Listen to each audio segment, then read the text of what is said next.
woman's graduate thesis, The Brief Butterfly Traveler, explores the power of stories and the value of classroom teacher as storyteller. Ashley's thesis is multifaceted. In addition to her theoretical treatise that discusses her work as an English teacher on the very challenging landscape of the Red Cloud Indian Reservation in South Dakota, she offers her own memoir in 2 parts. Each part runs figuratively and literally parallel to the other on opposing pages. They each appear not unlike a translation of the other, mirroring one another. The one on the left documents Ashley's journey as a student participating in a semester at sea. The other shares her story as she faced another kind of journey, her life as a cancer victim and survivor. Ashley is a very gifted writer, as well as a profound and complex thinker. Her thesis in all of its parts illustrates the courage that it takes to hear the sound of one's own voice, and then to go to the next step, and share this voice with others, namely adolescent students living on the reservation. The documentation of this becomes a remarkable, relevant, and striking story of living, loving, and teaching. Ashley's marvelous and wonderful narrative means just that. It is filled with marvel and wonder. She is able to describe heartbreaking events that are seamlessly connected to their heart-opening counterparts. This combination grants the reader the opportunity to experience the greatest of pain, as well as the possibility of expansive joy. All this was made possible through Ashley's willingness to be fearless and vulnerable, and to trust her genuine self. Ashley Boone lives her life with great authenticity, integrity, and fearlessness. And these qualities permeate her creative and scholarly work, as well as her life as a young woman and educator. Congratulations, Ashley.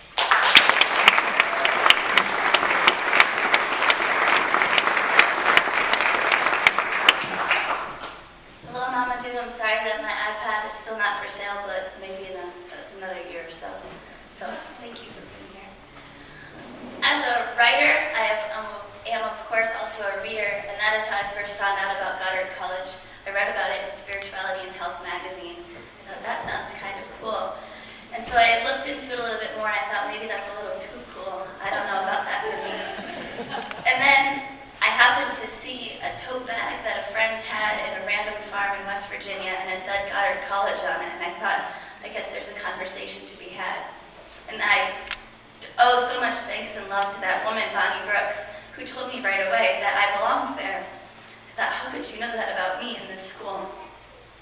And so I looked into it, and I sent an email, and the email response was, my name is Sue, I'm the director of the program, we will not email, we will talk on the phone.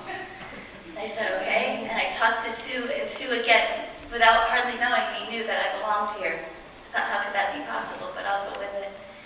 And then my parents, loving and supportive as they've been all my life, trusted me in saying, okay, we'll support you in this process and doing this.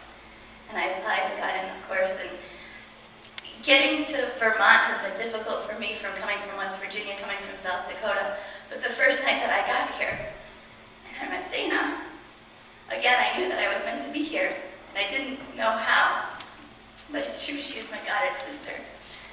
And also with my Goddard sister, I have Lee as well. Thank you for being here, Lee.